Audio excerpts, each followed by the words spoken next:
हरि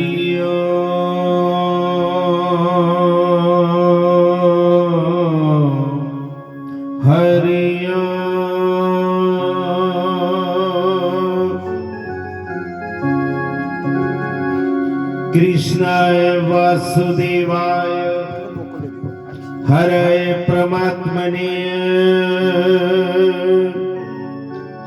प्रणत कृष्णाशाय गोविंदाय नमो नमः। वक्रतुंड महाकाय सूर्यकोटि संप्रभ निर्विघ्नं कुरु मे देव सर्वकार्येषु सर्वदा। गजाननं भूतगणादिसेवितं कपित्थजम्बूफलचारुभक्षणम् उमासुतं शोकविनाशिकारिकम् नमामि विघ्नेश्वर पाद पंकजम्। नमो नमो गुरुदेव को। एक ओंकारी स्वरूप अग्नि अगोचरी प्राण ब्रह्म सब भूपन का भोग।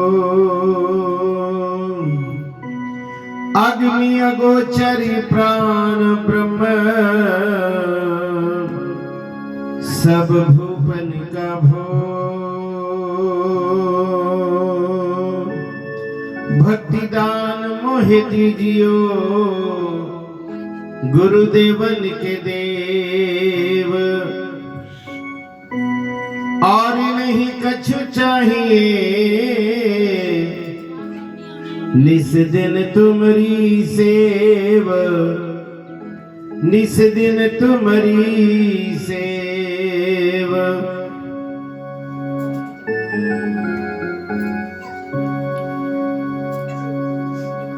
रात गवाई सोए कर दिवस गवायो खार।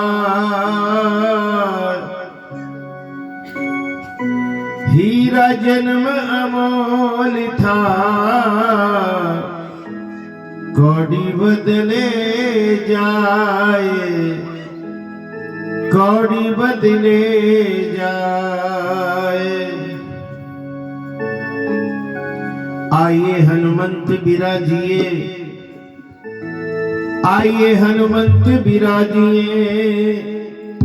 कथा करो मति अनुसार।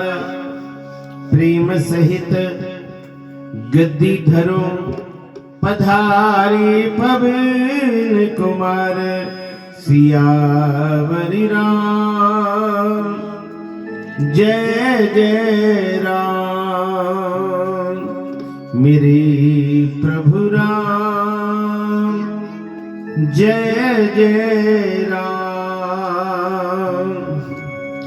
सिद्ध बाबा शिवोत्थान महाराज की।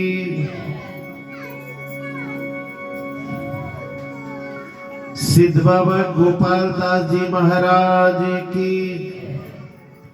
सिद्ध बाबा मनसाराम महाराज की। जयकारा शेरावालीदा। श्री सत्य सनातन धर्म की। बोलिए श्री सद्गुरुदेव भगवान की।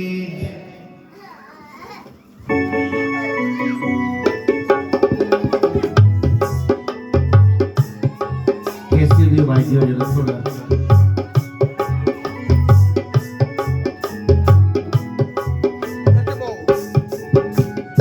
राम सिया राम जय जय राम सिया राम। राम सिया राम जय जय राम सिया राम। राम सिया राम जय जय राम सिया राम। राम सिया राम जय जय राम सिया राम।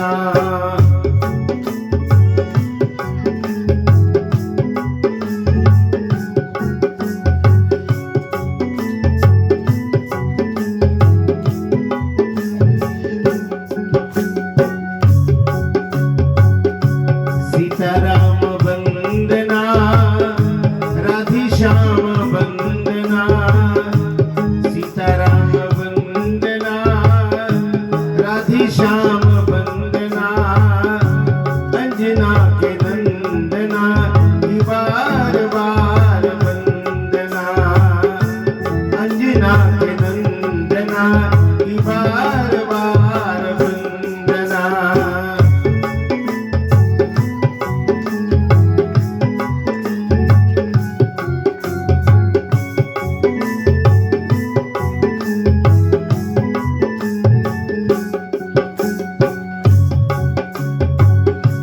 गोगा जी की वंदना, शिव जी की वंदना, गोगा जी की वंदना, शिव जी की वंदना, सुधा जी के नंदना की बार बार वंदना, सुधा जी के नंदना की बार बार वंदना।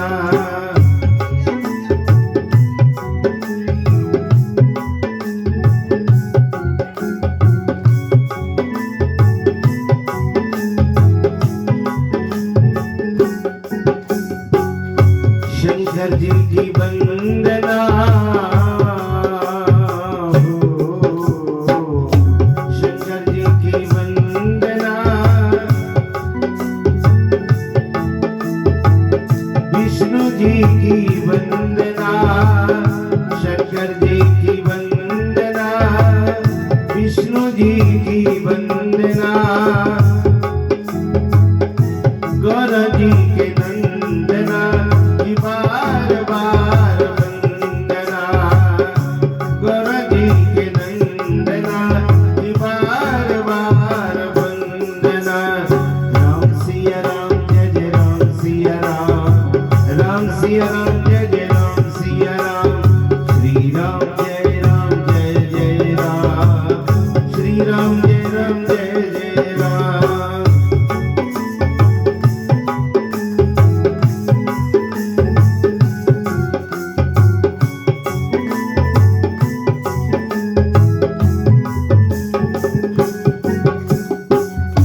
राधा जी की वंदना,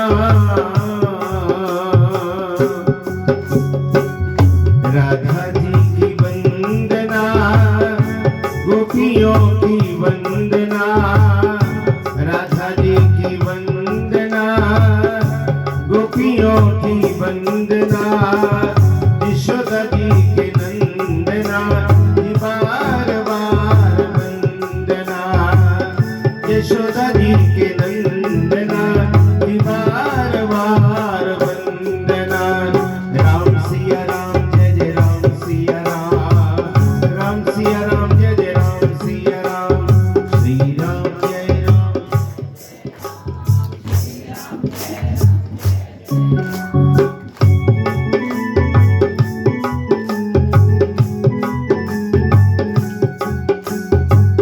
रामायण जी की वंदना, गीता तुलसी जी की वंदना, रामायण जी की वंदना, तुलसी जी की वंदना, तुलसी के नंदना की बार बार वंदना, तुलसी के नंदना की बार बार वंदना।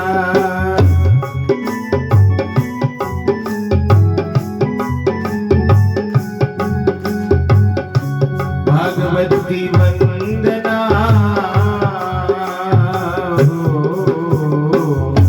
भागवत की वंदना, गीता जी की वंदना, व्यास जी के नंदना की बार बार वंदना, व्यास जी के नंदना की बार बार वंदना।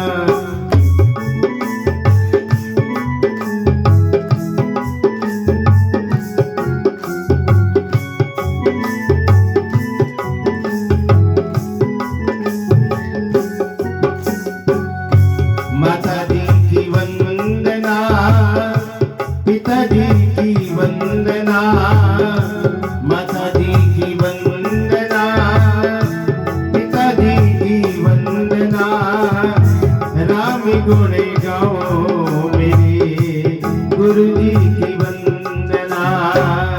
राम गुण गाऊं मेरे गुरु जी की वंदना। राम गुण गाऊं मेरे गुरु जी की वंदना। राम सिया राम जय जय राम सिया राम। राम सिया राम जय जय राम सिया राम। श्री राम जय राम जय जय राम। श्री राम जय राम जय जय राम। श्री राम जय राम जय जय राम। श्री राम जय राम जय जय राम। आनंद कंद भगवान की, बाल कृष्ण लाल की।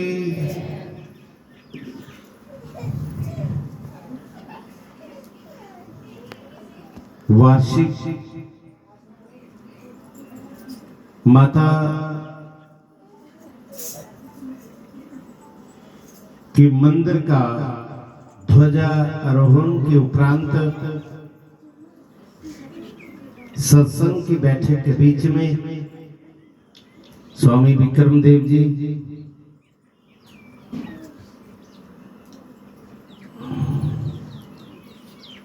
एवं समस्त यहाँ पर बैठे हुए पधारे हुए शक्ति स्वरूपा भक्ति स्वरूपा मेरी माताओं बहनों भाइयों बुजुर्गों वो बच्चों,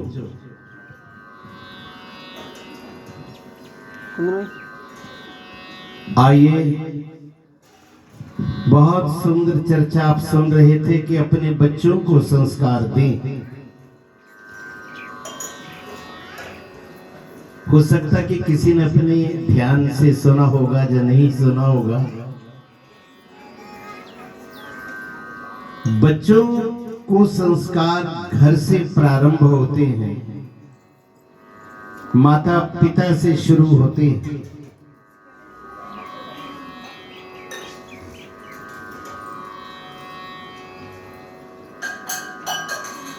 राम जैसा पुत्र भी पैदा हो सकता है, कृष्ण जैसा भी पुत्र पैदा हो सकता है। उसके लिए वासुदेव और देवकी बनना पड़ेगा, दशरथ और कौशल्या बनना पड़ेगा। और जो कुछ भी मिलता है संतान के रूप में, वो हमारा कर्म ही होता है।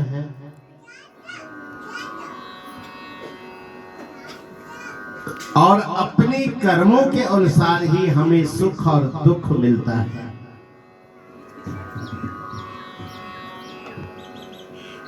भगवान किसी को भी सुख और दुख नहीं देते। जीव अपने कर्मों के अनुसार सुख और दुख को भोगता है। कर्म करने में हम सभी स्वतंत्र हैं, परंतु फल के प्रति स्वतंत्र नहीं है।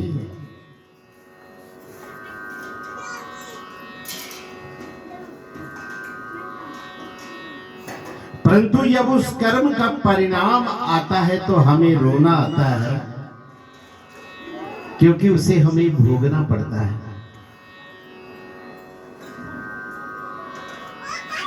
भागवत कथा में भी आपकी सेवा में हमने कहा था कि अगर घर को ही अगर हम वृंदावन बना लेंगे, घर को ही हम वैकुंठ बना लेंगे, तो इससे बड़ा और कोई साधन नहीं हो सकता। जहां पर ठाकुर जी की पूजा होती हो, शालिग्राम की पूजा होती हो, लड्डू गोपाल की पूजा होती हो, वहां वैकुंठ ही तो होता है। और एक बात और आपकी सेवा में कहा था कि जीवन में कितना भी प्रलोभन क्यों ना मिल रहा हो, अपने धर्म का कभी हमें परित्याग नहीं करना चाहिए। जिस सनातन में, जिस वैदिक परंपरा में हम पैदा हुए हैं, उस धर्म का हमें परित्याग नहीं करना है। अगर किसी प्रलोभन बस या अज्ञानतावश अगर हम अपने धर्म को छोड़ देते हैं तो इससे बड़ा और अधर्म क्या हो सकता है। नहीं तो वीर हकीकत राय से उनकी उदाहरण देख लीजिए। उन्होंने कहा कि अधर्मी बनकर मैं जीना नहीं चाहता, मैं धर्मवान हूं, मैं अपने धर्म का परित्याग नहीं कर सकता। जिस भी मैं धर्म में हूं, सनातन में हूं, हिंदू धर्म में हूं, मरना मुझे स्वीकार है, परंतु अधर्मी बनकर जीना मुझे स्वीकार नहीं। भगवान के अनेक रूप हैं। कोई राम को मान रहा है, कोई कृष्ण को मान रहा है, कोई विष्णु को मान रहा है, कोई शिव को मान रहा है, कोई दुर्गा को मान रहा है। ये हमारी सनातन है, अनादिकाल से चला आया है।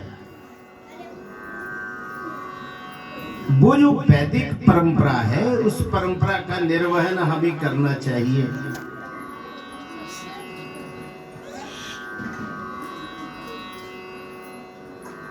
जब हम अपने धर्म पर अड़िग रहेंगे तो सत्य को धारण करेंगे और असत्य का परित्याग करेंगे, क्योंकि यहां सत्य होता है,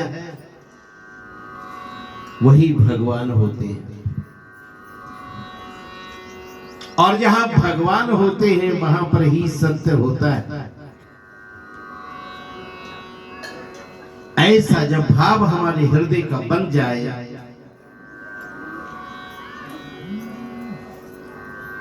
तो निश्चय ही हम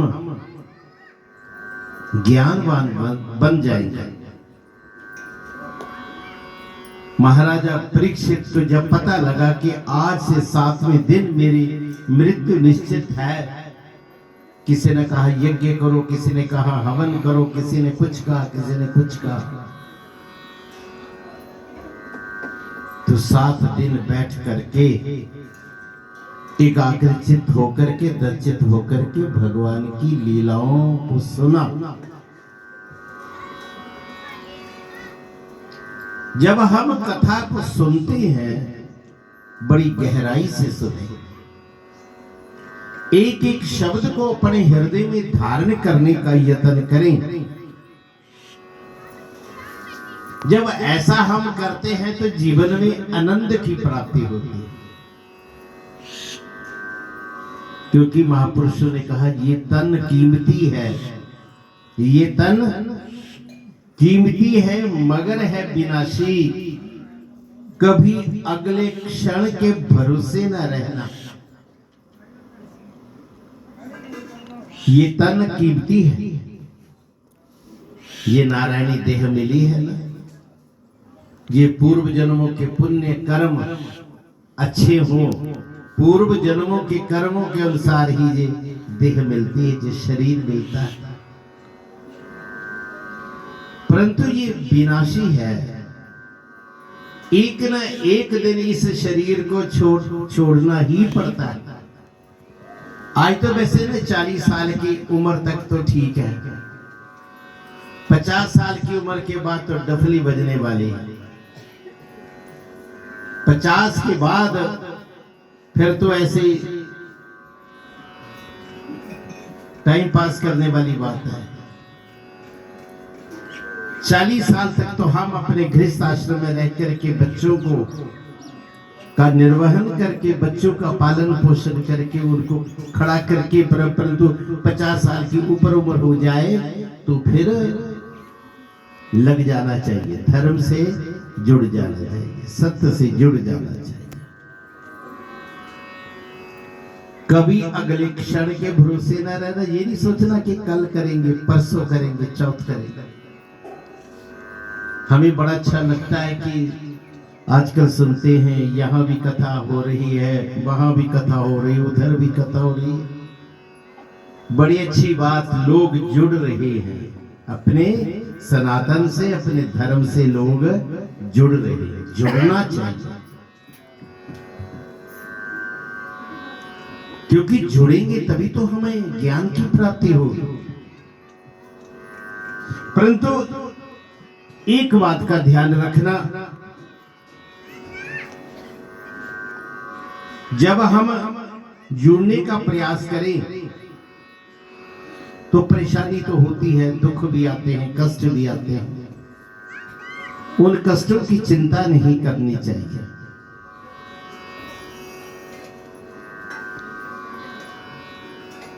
निकल जाएगी छोड़ काया 2 पल में, निकल जाएगी छोड़ काया 2 पल में, सदा श्वास धन के भरोसे न रहना।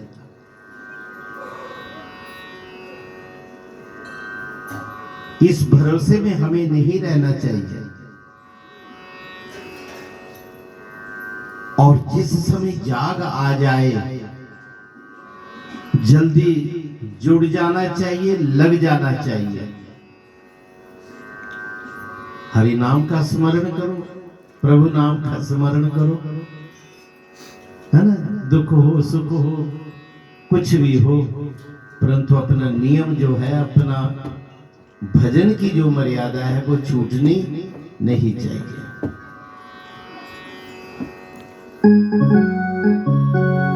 हरि नाम का सुमरन किया करो, हरि नाम का सुमरन किया करो, प्रभु की सहारे जिया करो, प्रभु की सहारे जिया करो, हरि नाम का सुमरन किया करो।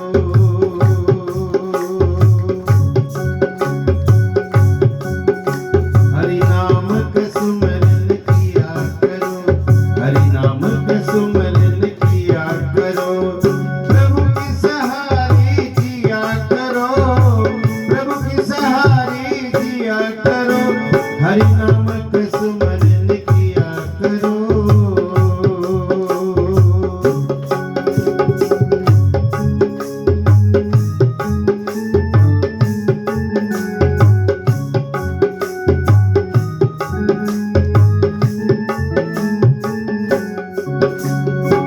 ये दुर्लभ मानव तूने बड़े भाग्य से पाया है, बड़े भाग्य से, हाँ बड़े भाग्य से।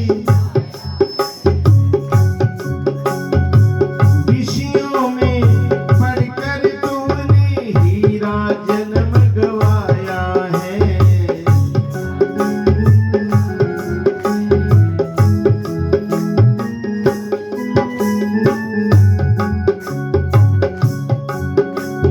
नाम उसी का लिया करो, नाम उसी का लिया करो, प्रभु के सहारे जिया करो, प्रभु के सहारे जिया करो, हरि नाम का सुमरन किया करो।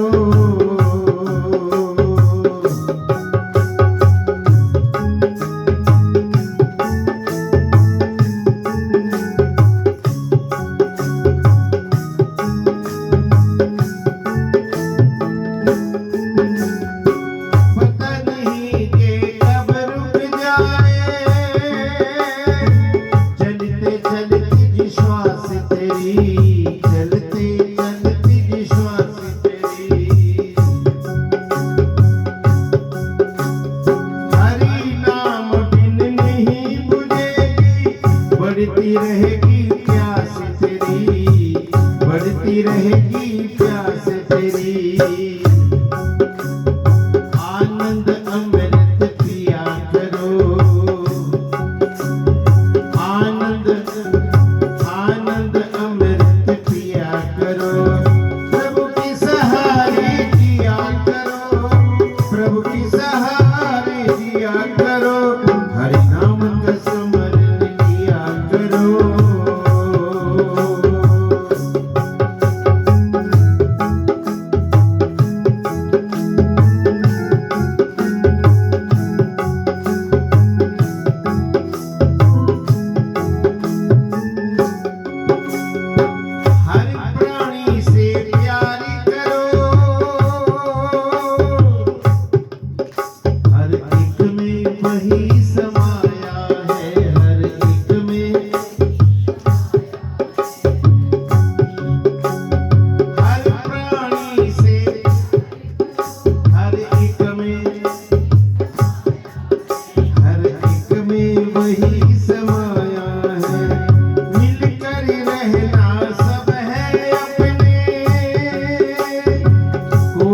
नहीं पराया है, कोई नहीं।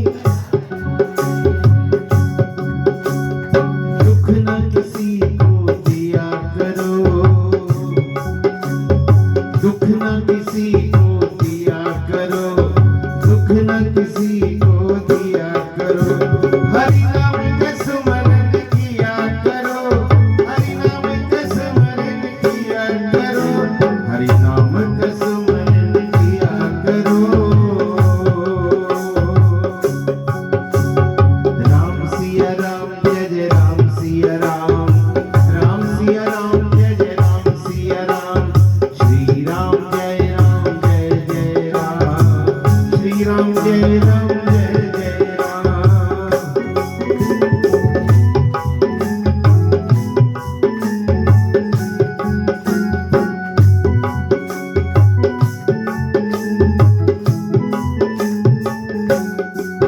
हरि नाम का स्मरण किया करो, हरि नाम का स्मरण किया करो, हरि नाम का स्मरण किया करो। कैलाश पर्वत पर भगवान भोले बाबा उमा संग, सती संग, भवानी संग बैठे।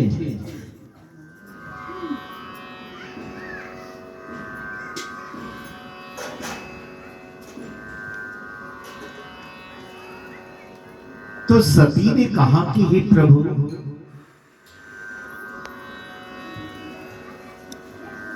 भगवान की लीला भी बड़ी न्यारी है।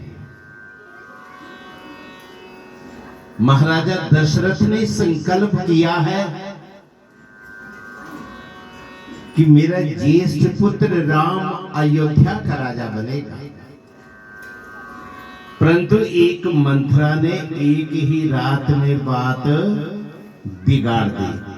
आज तो घर घर में मंत्रा है, कैसे बचोगे?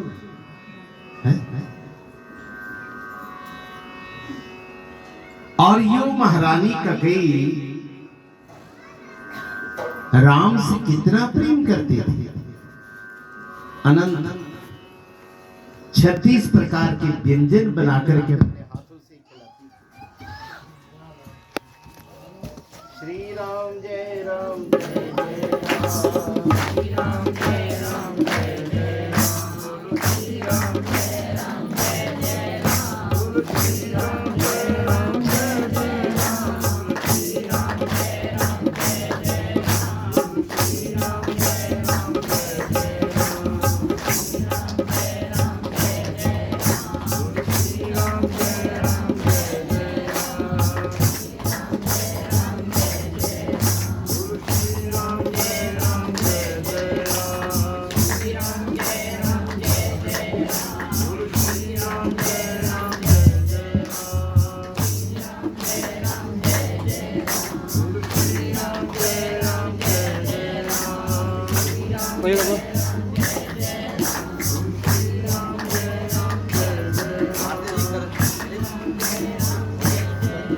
श्री श्री श्री राम बोले जिदा कोई ना आंदा वा करे वाले दा ओ ना बोले। श्री राम जय राम जय जय राम। एक रात्रि में ही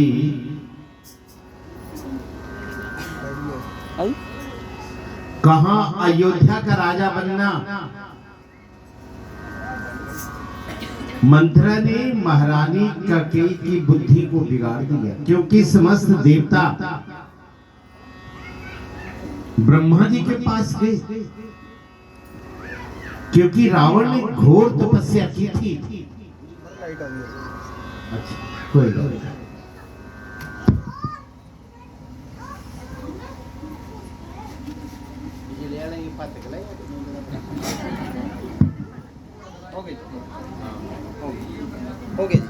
अच्छा ठीक ठीक।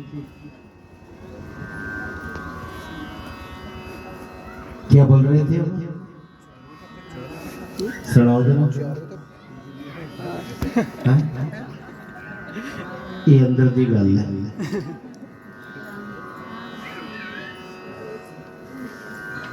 महारानी, रावण ने तपस्या की थी। रावण ने पितामह से पूछा कि हे पितामह मुझे बताइए, मेरी मृत्यु किसके द्वारा होगी? कहने लगी, महाराज अब अयोध्या के महाराजा दशरथ का जो ज्येष्ठ पुत्र राम होगा, जो विष्णु का अवतार है, विष्णु का अंश है। तो रावण ने कहा था, पितामह तो मैं और तपस्या करूंगा। और तपस्या की। उन्होंने कहा कि ब्रह्मा से वरदान मांगा कि 7 जन्म तक महाराजा दशरथ के घर में कोई संतान ना हो। जब संतान ही नहीं होगी तो मेरी मृत्यु कैसे होगी? मैं तो अमर हो जाऊंगा।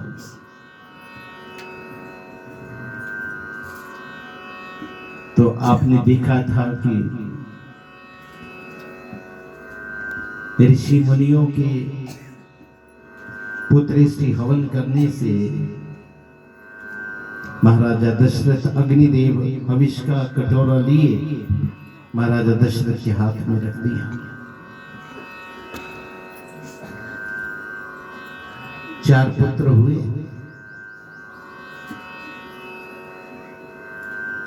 और जब समस्त ब्रह्मा जी के पास ये कहने लगे कि अगर राम अयोध्या के राजा बन गए तो जिस कार्य हेतु इस संसार के अंदर आए हैं तो वो कार्य कैसे पूरा होगा?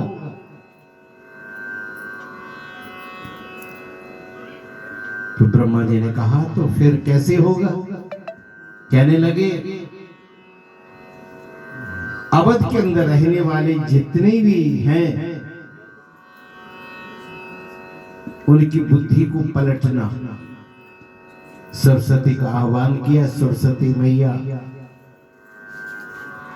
प्रकट होगी। कहने लगी, हे पितामह,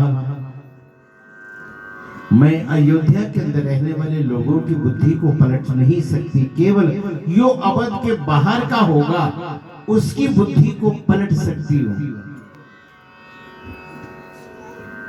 अवध से बाहर, अयोध्या से बाहर कौन है? मंथरा दहेज में आई थी ना।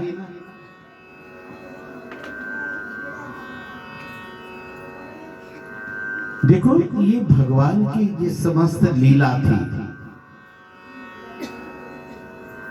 हवन हो रहा है, यज्ञ हो रहा है, ऋषि मुनि मंत्र उच्चारण कर रही हैं, रात्रि बची है। मंत्रा ने महारानी कैकेयी की बुद्धि को बिगाड़ करके रख दिया। कोप भवन में चली गई, श्रृंगार उतार दिया, बाल खुले रख ली, खिला दिए।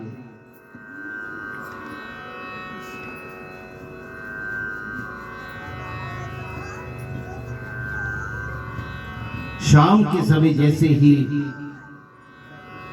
महाराजा दशरथ महलों की ओर आए, मंथरा से पूछा तो मंथरा ने कहा कि महाराज आप खुद पूछ लीजिए।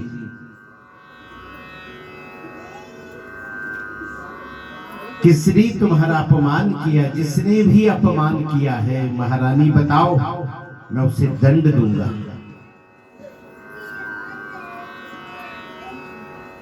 महारानी ने कहा था,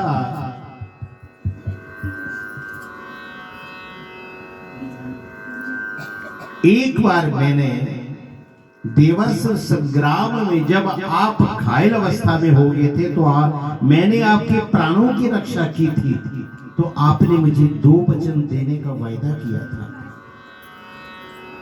हाँ, किया था। कहने लगे, आज वो 2 वचन मुझे दे दे, परंतु पहले वचन करिए कि रघुकुल रीति सदा चली आई, प्राण जाए और वचन न जाए।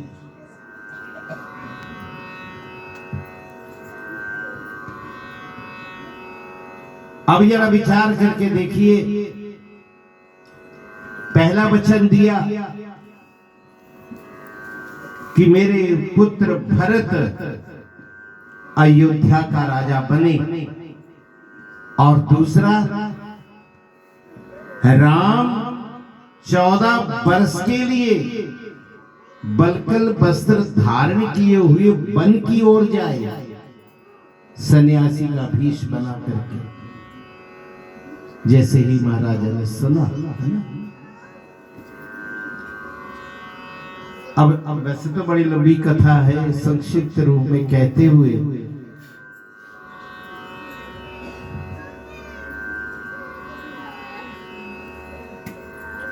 महाराजा दशरथ ने कहा कि हे महारानी, एक वचन मैं दे सकता हूं। एक वचन क्या? भरत को अयोध्या का राजा बना सकता हूं, परंतु राम को वनवास देने के लिए मत कहो। ये मैं वचन नहीं पूरा कर सकता, क्योंकि राम में मेरे प्राण बसते हैं। रानी ने कहा कि ऐसा तो नहीं होगा, आप कह दो कि मैंने वचन नहीं दिया। अर्धचेतन अवस्था में गिर पड़े। महारानी ने सुमंत को भेजा कि जाओ पुत्र राम को बुला करके लाओ। जैसे ही सूचना मिले, प्रभु श्री राम महलों की ओर आते हैं और अपने पिता की अवस्था को जैसे देखा, माता से पूछने लगे कि माता, मेरे पिता की ऐसी अवस्था क्यों हुई है? इन्हें इतना कष्ट हो रहा है, कारण क्या है? माता ने कहा, राम,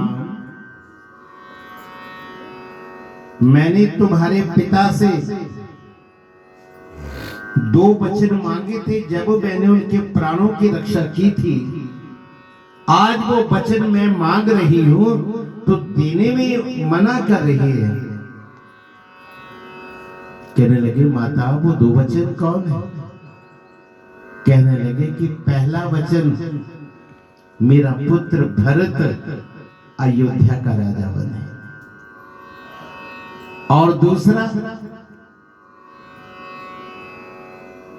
राम बलकल वस्त्र सन्यासी का भेष बना करके 14 वर्ष के लिए वन को जाए। भगवान राम बहुत प्रसन्न हुए। कहने लगे, माता, बस इतनी सी बात,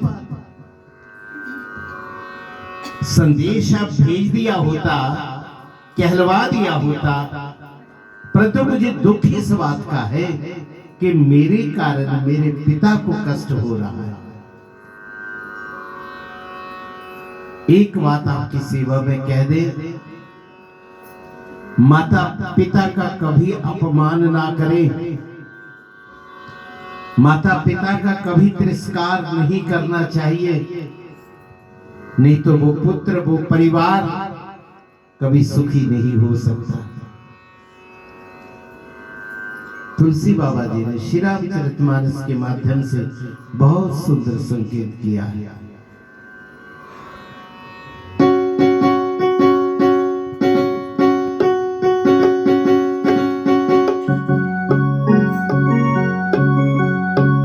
राम सिया राम, जय जय राम सिया राम, राम सिया राम, जय जय राम सिया राम, श्री राम जय राम, जय जय राम, श्री राम जय राम, जय जय राम।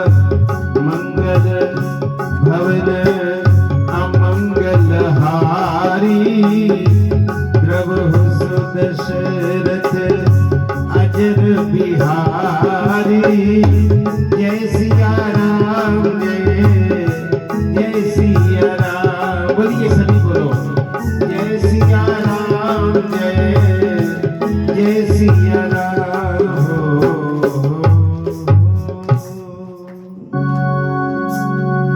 सुनो जननी सोई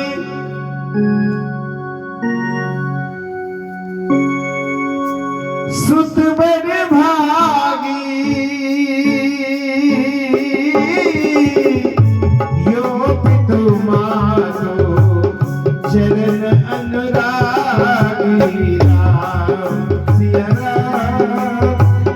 राम जय जय राम राम सिया राम जय जय राम सिया राम जय जय राम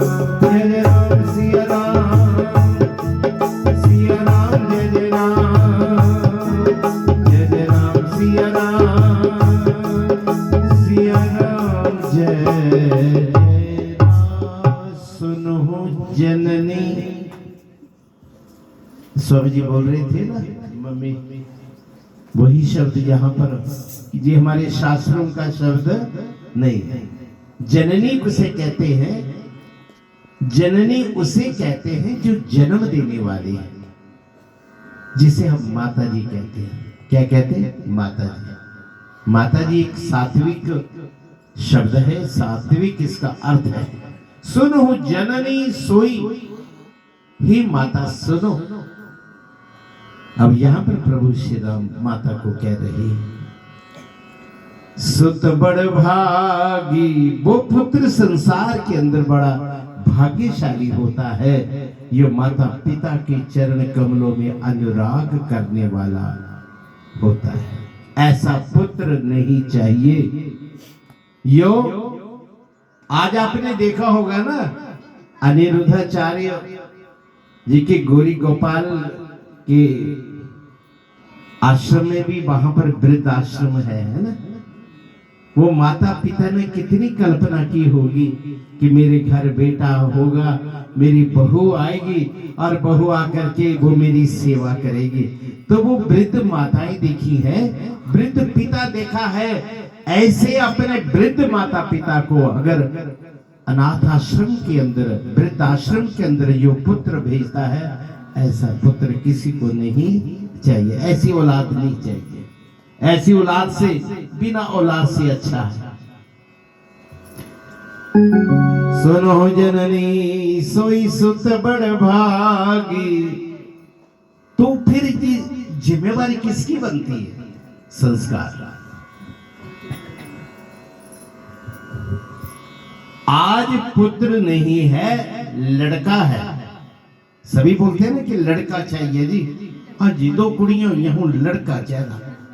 लड़का, बेटा नहीं बोला, पुत्र भी नहीं बोला, क्या बोला? लड़का। लड़का का अर्थ होता है जो छाती पर बैठ करके लड़ लड़ करके ले, वो लड़का। फिर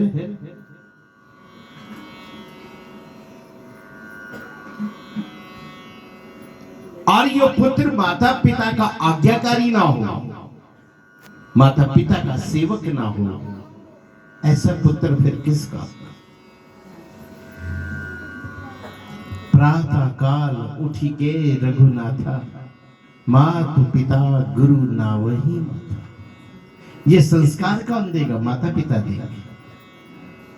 आपने देखा ना, कोई 8 साल की बच्ची लड़की है, 9 साल का लड़का है, भागवत कथा कर रहा है, राम कथा कर रहा है, शिव पुराण कथा कर रहा है। उन्होंने कहां सीखा? गर्भ में।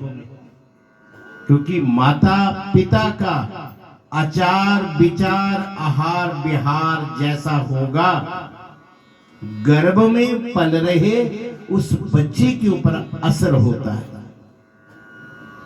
आज छोटा छोटा बच्चा भी देखो, वो भी उसके हाथ में मोबाइल देख करके देखो, ऐसे सेट कर देगा, सारा तोड़ करके दोबारा पुर्जा पुर्जा जोड़ देगा, क्योंकि माँ ने लेटे लेटे बस वो मोबाइल ही देखा है और कुछ नहीं। नहीं तो देखो, सदग्रंथ है, रामायण है, शिव पुराण है, प्रेम सागर है, सुख सागर है। अगर वो गर्भवती माता है तो उसको चाहिए कि अध्ययन करे और कथा सुने, सत्संग सुने, कीर्तन करे। अगर जो माता पिता ऐसा करते हैं, उनको संस्कारी संतान मिलती। नहीं तो कंपार्टमेंट रही, कंपार्टमेंट। सुनो जननी सोई सुत बड़ भागी। हे माता, यो पितु मातु चरण अनुरागी। माता पिता के चरणों का अनुराग करने वाला हो, प्रेम करने वाला हो, आज्ञा करने वाला हो। ऐसे बेटे की बहू भी नहीं चाहिए। जरा ध्यान से सुनना। एक बेचारी सिद्धि दी माता थी, सुना दे थोड़ी गल है नहीं। एक कोई मुंडा कुड़ी दिखण चलीए, होशियार बड़ी, मुंडा बेचारा थोड़ा सुस्त, रवारे बड़े भारी होशियार होंदे, पता नहीं कुछ दी डिग्री की होंदी उन्होंने, जिहड़ी क्वालिटी नहीं भी दसने होवे वो भी क्वालिटी दसी दे। ना जी ना, मुंडा तो बस सत्ता पानिया ने धोतिया, बिल्कुल कोई आदत नहीं, खाने पीने दी नहीं, कुछ नहीं कुछ। बोले जाओ दूसरे कमरे च भी गए, आपस च दोनों गल्ला कर लो, पूछ लो जरा पूछना है। अब वो लड़की उस लड़की को पूछ रही है कि मुझे ये बताओ, ये तो सब ठीक है, ये जी बाहर बुढ़ी बैठी हो, इहदा कोई प्रबंध किया? क्या बोले? वो लड़की पूछ रही है जी बाहर बुढ़ी बैठी हो, इहदा पहला प्रबंध कर लिया कि नहीं किया? नहीं तो मैं रिश्ता नहीं करना। वो मां का भगत था बेचारा, फटाफट ही कमरे चो निकले आया। बोलते मां मेरी ये जेड़ा तू टुकड़ा खाना ना तो चली पो, जे ए नूह चाहदी ना तो टुकड़ा ते की रोटी दा ले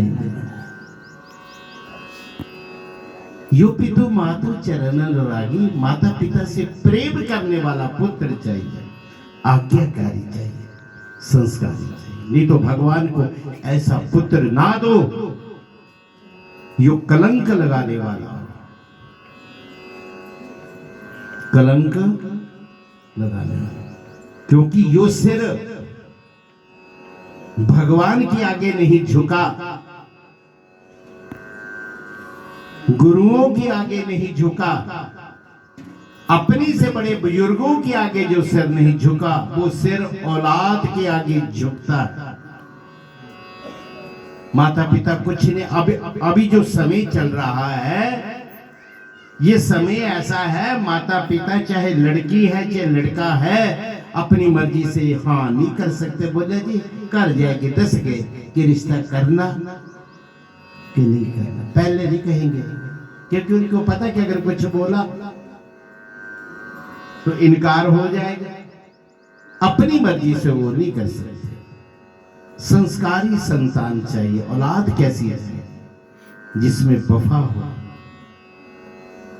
जिसमें सेवा हो, जिसमें आदर हो और जिसमें सत्कार हो, ऐसी औलाद चाहिए।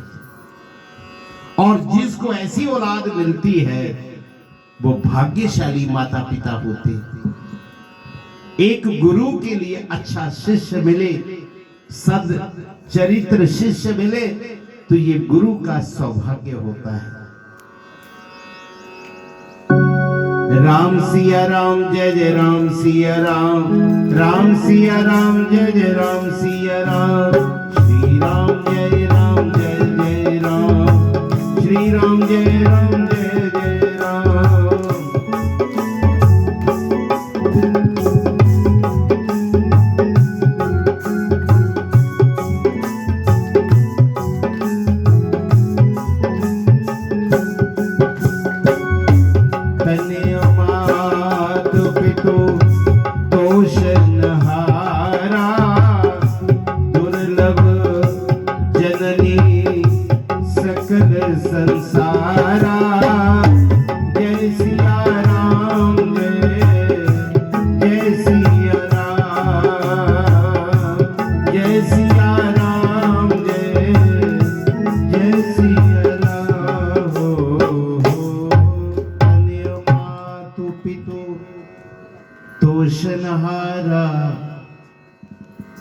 माता पिता कैसे संतान का पालन पोषण करते हैं। आज तो साधन बड़े, नहीं तो छोटे छोटे थे हम सुनते थे कि माँ गीले में खुद सोती थी और बच्चे को सूखे में सुलाती थी।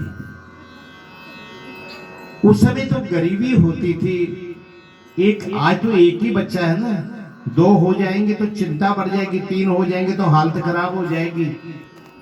परंतु पुराने समय में 7-7 बच्चे होते थे, 8-8 बच्चे होते थे। वो माता पिता गरीबी में रह करके अपने बच्चों का पालन पोषण कैसे करते थे। माता और पिता 5 बच्चों को पाल सकते हैं,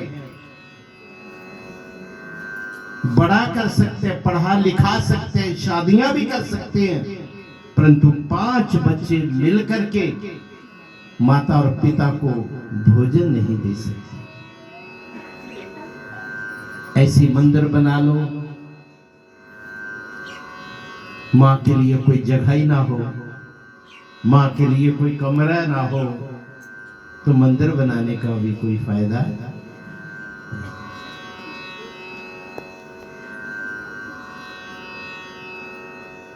तो माता पिता किस प्रकार से अपने बच्चों को जन्म देते हैं और बच्चों का पालन पोषण करते हैं, क्योंकि संसार के अंदर सबसे दुर्लभ वस्तु क्या है?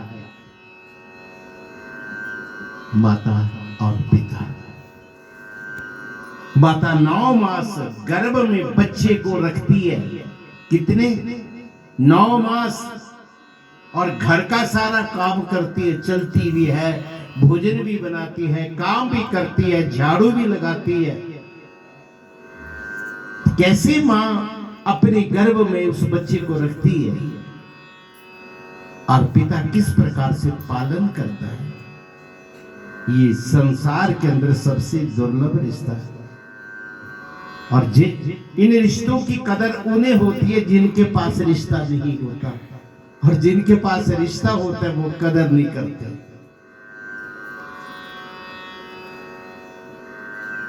क्योंकि मां ही एक ऐसा, पिता ही एक ऐसा है जो संसार में प्रेम करने वाला होता है, बाकी नहीं।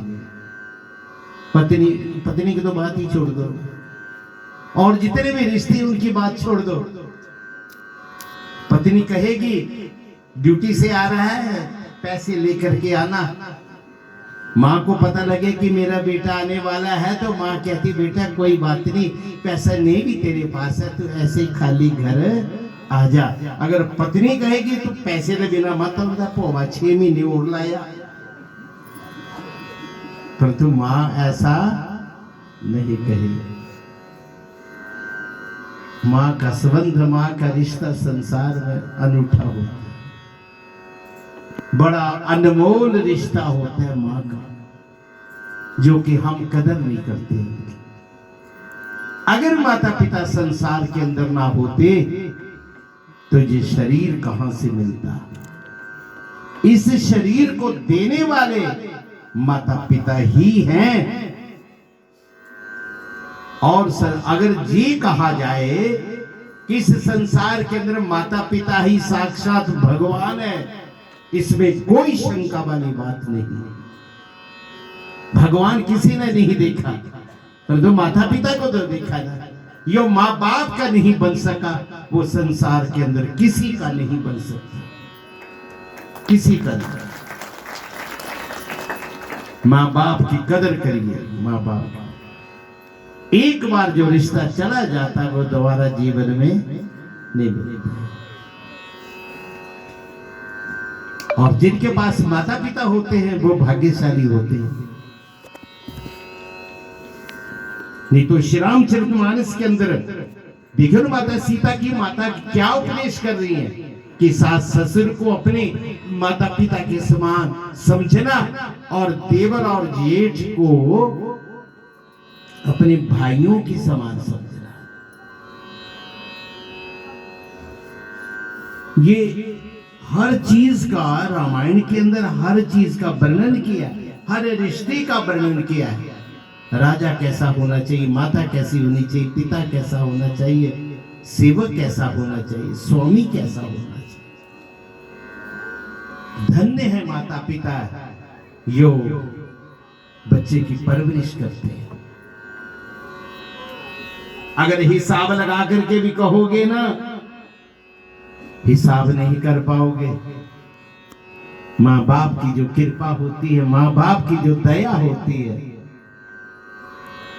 भगवान ने भी माता पिता के आगे नतमस्तक हुए, उन्होंने भी माता पिता को नमन किया। यो नारायण है, जो विष्णु अंश है, अंशावतार है, उन्होंने भी अपनी माता को नमन किया, पिता को नमन किया। इसलिए सदैव ये ध्यान रहे, कोई ऐसी बात ना संतान की ओर से कही जाए माता पिता के लिए जिससे माता पिता को कष्ट हो।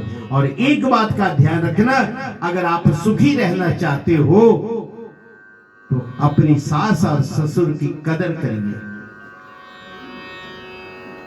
ये नहीं कहना कि मेरा पति अच्छा, मेरे 2 बच्चे हैं, मेरा पति है, अलग से मकान होगा, अलग से रहेंगे, अलग से हमारी रिश्तेदारी है। उन माँ बाप से पूछो जाकर के जिन्होंने अपनी जिंदगी की पूंजी औलाद के लिए लगा दी, जिंदगी भर की पूंजी औलाद के लिए लगा दी, और वही पुत्र बड़ा होकर के माँ बाप को कहता है कि कितना सा रहता है, के कितना।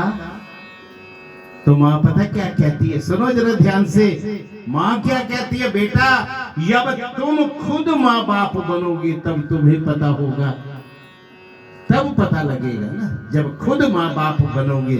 और जब खुद माँ बाप बनोगे तो पता लगेगा कि औलाद क्या होती है, औलाद का कष्ट क्या होता है, औलाद का दुख क्या होता है। राम सिया राम, सिया राम जय जय राम।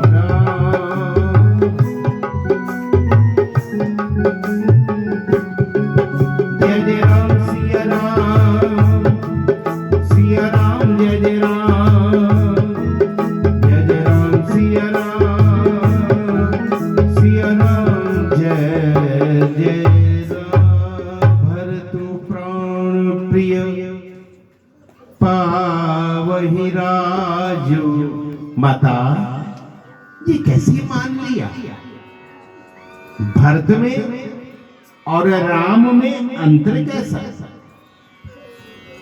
राम के प्राण तो भरत में बसते हैं, भरत तो मुझे प्राणों से प्यारा है। माता ये अंतर कहां से आ गया? जब हम सभी चारों भाई इकट्ठे बैठ करके भोजन करते थे तब तो कोई फर्क नहीं था। जब भी भगवान से अगर मांगना हो कुछ तो ये मांगना चाहिए कि प्रभु मेरी बुद्धि निर्मल रखना, मेरी बुद्धि पवित्र रखना, कहीं मेरी बुद्धि में कोई ऐसा फर्क ना आ जाए। भरत अयोध्या का राजा बने, सबसे ज्यादा प्रसन्नता मुझे होगी, क्योंकि भरत मुझे प्राणों से प्यारा है। भरत अयोध्या का राजा बने,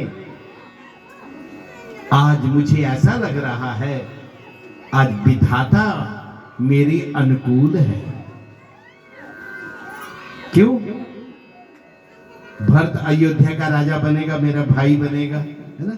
आज भाई भाई की शक्ल देखना नहीं चाहता, नहीं, एक एक इंच के लिए, एक जगह के लिए वो लड़ेगा। फिर जल कुआरे होंगे प्यार होंदा कि नहीं होंदा? बोलियो जरा, होंदा? फिर की होंदा है?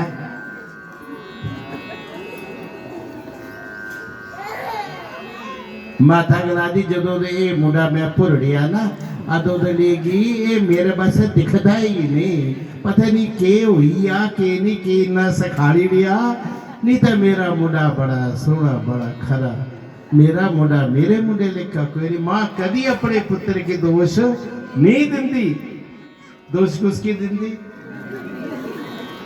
हरिओ हरिओ। आज भगवान कह रहे कि आज मुझे ऐसा लग रहा है कि विधाता मेरे अनुकूल है। क्यों?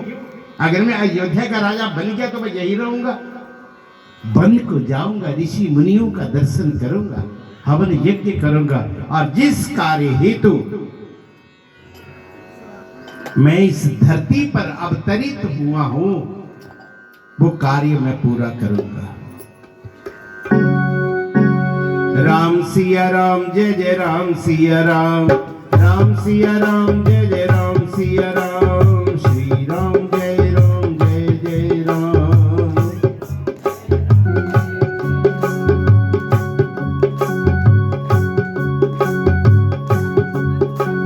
राम सिया राम, जय जय राम सिया राम, राम सिया राम, जय जय राम सिया राम, राम सिया राम।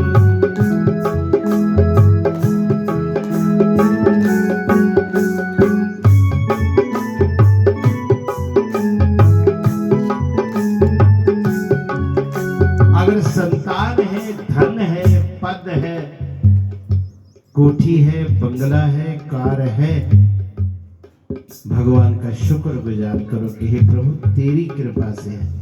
क्या है? तेरी कृपा से। ये कभी मत कहो कि ये मेरा है, ये कहो कि सब ये तूने कृपा की, तूने दिया है। जब ऐसा कहोगे ना और मिलेगा, और जब ये कहोगे कि ये मेरा है, ये मेरा है, तो फिर और नहीं मिलेगा। क्यों? झुक के तू देख मीठा फल पाएगा, फल पाएगा, प्यारे फल पाएगा। झुक के तू देख मीठा फल पाएगा, फल पाएगा, प्यारे फल पाएगा। अभिमान जरा सा कर नहीं, अभिमान जरा सा कर नहीं, संसार किसी का घर नहीं।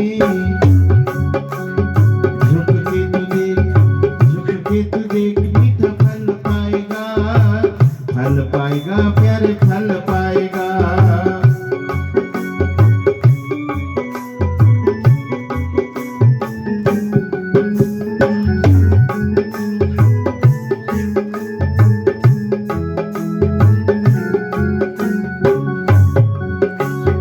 झुकना है जो सीख गया इंसान, कृपा उस पर कर देता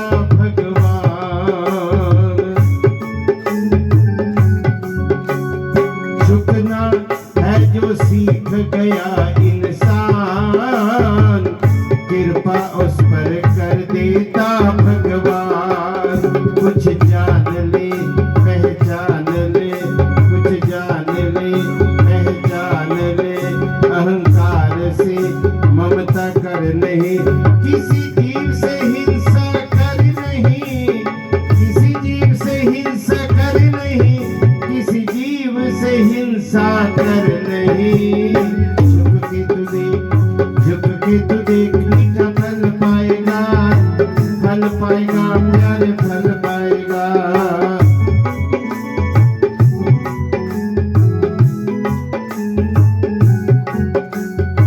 सतगुरु की वाणी से कर लो प्यार, सतगुरु की वाणी से कर लो प्यार, हो जाएगी तेरी नैया पार। हो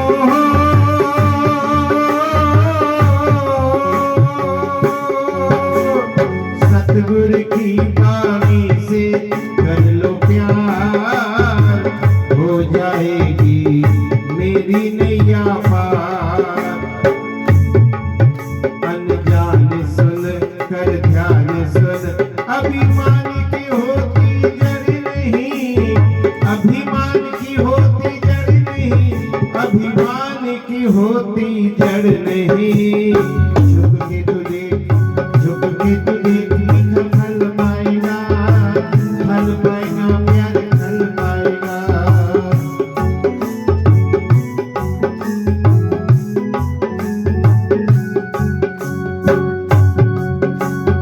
झुकने से बन जाएगी सब बात, जीवन पूंजी आ जाएगी हाथ। झुकने से बन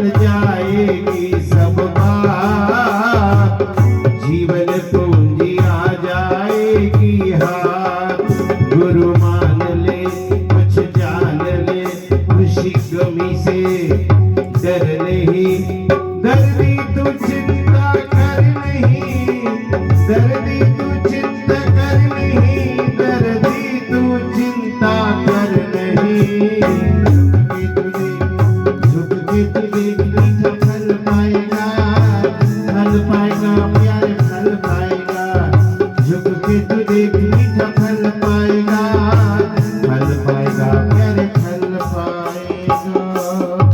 विधि सर्व विधि मोहि सन्मुखाय। भगवान कहने लगे कि हे भरत, हे माता, भरत अयोध्या का राजा बने, मुझे बड़ी प्रसन्नता है। मुझे तो ऐसा लग रहा है कि आज विधाता मेरे अनुकूल है। यो ना जाऊं बने ऐसी हूं काजा। माता, अगर मैं वन को नहीं जाता हूं तो मुझे लोग प्रथम जानियो मोहि मूढ़ समाज। मुझे मूर्ख कहेंगे, लोग कहेंगे कि राम ने राजा बनने के लिए अपने भाई का हक मारा और पिता की आज्ञा को नहीं माना।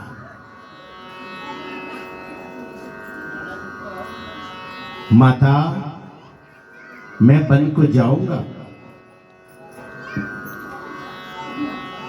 महाराजा दशरथ फिर अर्ध चेतन अवस्था में, चेतनता लौटती है। एक बार फिर महारानी कैकेयी की ओर देखते हैं। मंगल समी स्नेह वस सोच परिहरी तात, आयुष देय हर्षि कही पुल के प्रभु गात सियावरी राम।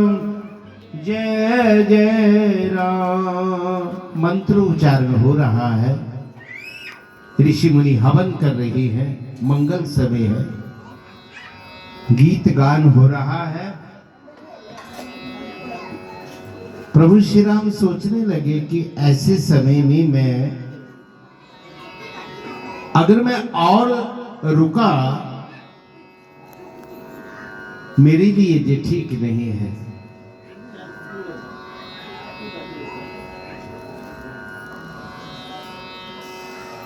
अपनी माता से कहने लगे कि हे माता, आज्ञा दो।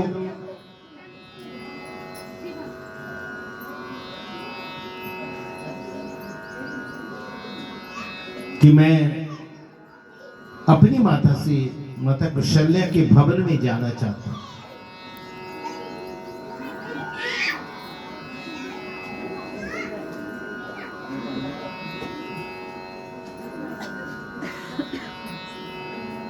माता कौशल्या के समीप भवन में गए। माता कौशल्या ने प्रेम से सिर पर हाथ फेरा, कहने लगे, राम, सुबह होने वाली है, आप अयोध्या के महाराजा बनोगे। प्रभु कहने लगे, माता, मैं अयोध्या का राजा नहीं बनूंगा, मेरे पिता ने मुझे आज्ञा दी है, मुझे वन को जाना है। इतनी बात लक्ष्मण को पता लगता है। लक्ष्मण ने कहा कि प्रभु ठीक है, आप वन को जा रहे हो तो मैं तो आपके साया हूं, मैं तो आपके साथ ही रहूंगा। जब जानकी से पूछा गया तो जानकी ने कहा, जहां मेरे राम तहां अवध निवास। कि हे प्रभु, जहां आप रहोगे मैं आपके साथ ही रहूंगी।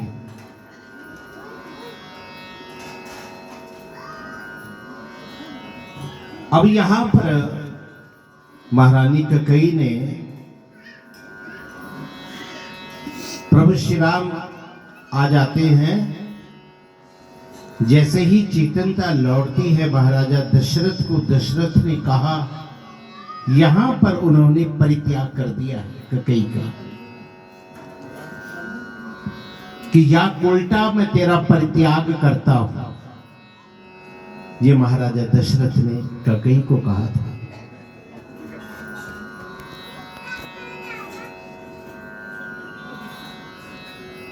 उन्होंने क्यों कहा?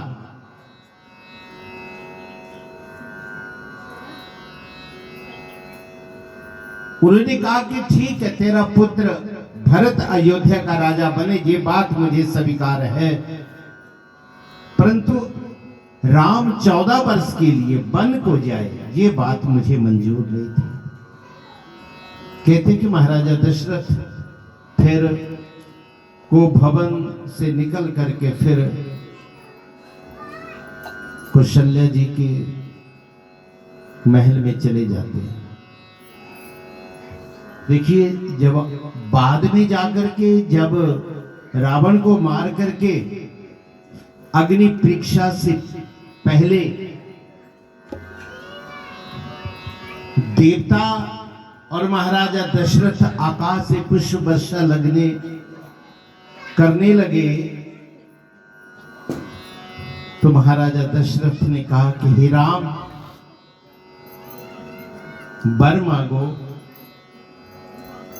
कहने लगे, पिता मुझे और कुछ नहीं चाहिए, आपने मेरी माता का परित्याग किया। देखो, अब यहां पर कई धारणा देखिए, राम कह रहे हैं अपने पिता से,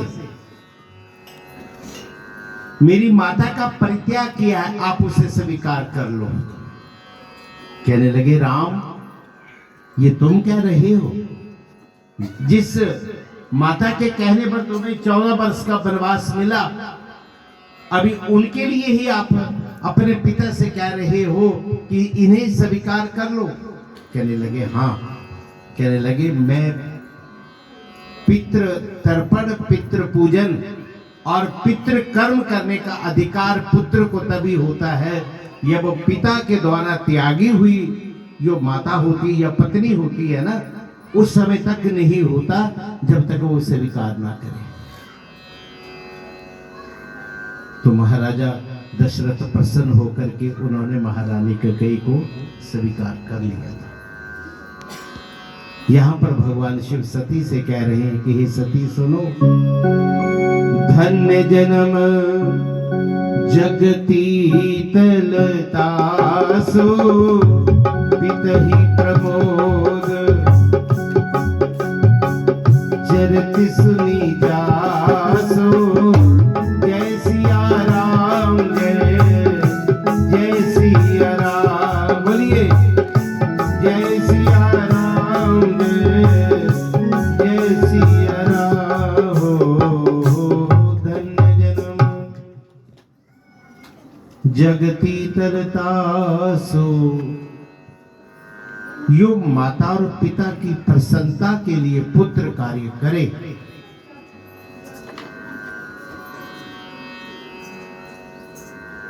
उसका जन्म धन्य हो जाता है, जन्म सफल हो जाता है। माता पिता की प्रसन्नता के लिए कार्य करे। देखो, भीष्म पितामह को इच्छा मृत्यु का वरदान किसने दिया था? उन्होंने अखंड बाल ब्रह्मचारी रहने का संकल्प किया था, पिता की प्रसन्नता के लिए उन्होंने त्याग कर दिया था। तो पिता ने कहा था कि जब तक तुम नहीं चाहोगे तब तक मृत्यु तुम्हें छू नहीं सकेगी। पिता के अनुराग, पिता के प्रमोद में, पिता की प्रसन्नता में जो पुत्र कार्य करता है, वो माता पिता भी धन्य होते हैं, वो पुत्र भी भाग्यशाली होते हैं।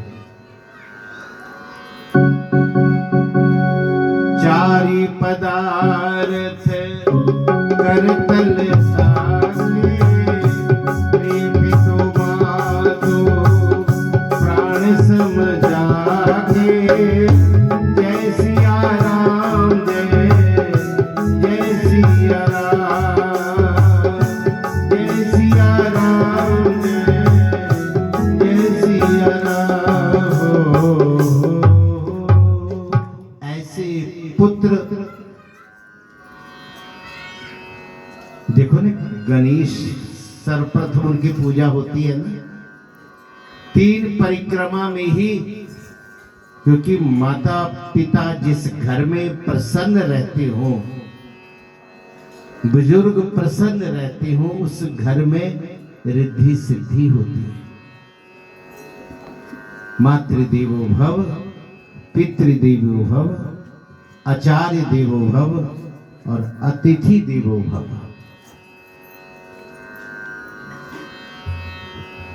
ऐसा पुत्र भीष्म पितामह को भी पिता की प्रसन्नता के लिए उन्होंने वरदान दिया। श्रवण कुमार अंधे माता पिता थे और अंधे माता पिता को ने तो श्रवण कुमार ने कोई भक्ति नहीं की, पूजा पाठ नहीं किया, बहंगी लगा करके तीर्थ करवाया था माता पिता की, जिन्होंने श्राप दिया था महाराजा दशरथ को कि जिस प्रकार से हम पुत्र वियोग में तड़प तड़प करके मर रहे हैं, उसी प्रकार से तुम भी एक दिन अपने पुत्र के वियोग में तड़प तड़प करके मरोगे। इसलिए माता पिता की प्रसन्नता में वो पुत्र उसे 4 प्रकार के फल की प्राप्ति स्वमेव हो जाती है। अब 4 प्रकार के फल की प्राप्ति क्या है? धर्म, अर्थ, काम और मोक्ष। मोक्ष मिल जाता है, उसे और कोई तपस्या करने की जरूरत नहीं होती। पुत्र चाहे 1 हो, पुत्र चाहे 3 हो, परंतु आज्ञाकारी हो, संस्कारी हो। ये संस्कार देना माता पिता का सबसे बड़ा धर्म है। और जिस परिवार में ये संस्कार होता है, आज मर्यादा नहीं होती ना, आज तो पता नहीं लगता कि ससुर के सामने बहू बैठी है, कौन बैठा है, ये के बराबर बैठी है। आज तो कोई वो मर्यादा नहीं रही है, मॉडर्न जो फैशन बना हुआ है। परंतु फिर भी आज भी हमने कई जगह ऐसा देखा, यूपी और बिहार के अंदर इतना बड़ा घूंघट होता है, इतना बड़ा घूंघट। जे साढ़े इतना कोई एक तो झुंड कढ़ना नहीं, जे झुंड को नहीं कढ़ी भी लिया ना तो पीछे में एडी एडी गाली दे रही है, गाली देंगे, बहस करेंगे। जितनी मर्यादा का पालन हो उतना ही थोड़ा होता है। इसलिए संस्कारित परिवार जो होगा, उस परिवार में भगवान निवास करते हैं, भगवान की ही प्रसन्नता होती है। इसलिए आज के सत्संग को, इस कथा को यहीं पे विश्राम देना पड़ेगा। 2, 3, 4 भजन कहो, उसके बाद फिर आपको पता कि लंगर का भी समय होता है, तो लंगर भी आपने खाना है। इसलिए आओ बड़े प्रेम से, क्योंकि 25 मार्च को ही होली है ना। कब है?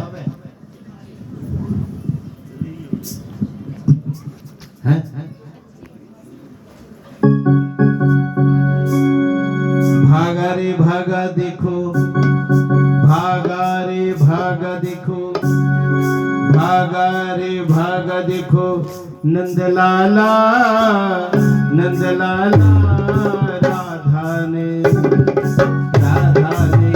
पकड़ा रंग डाला।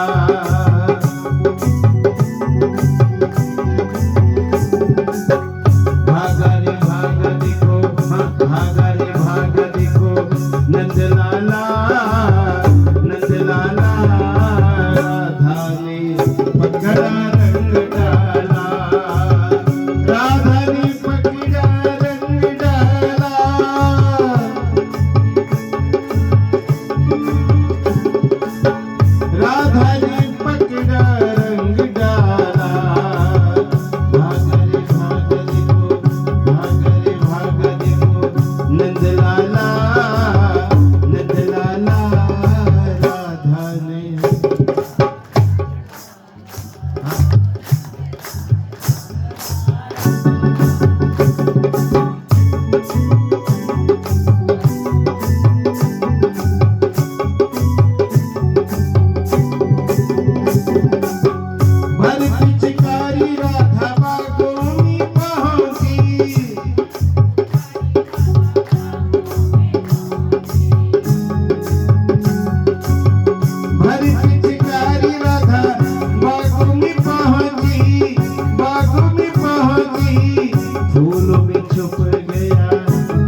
भगवती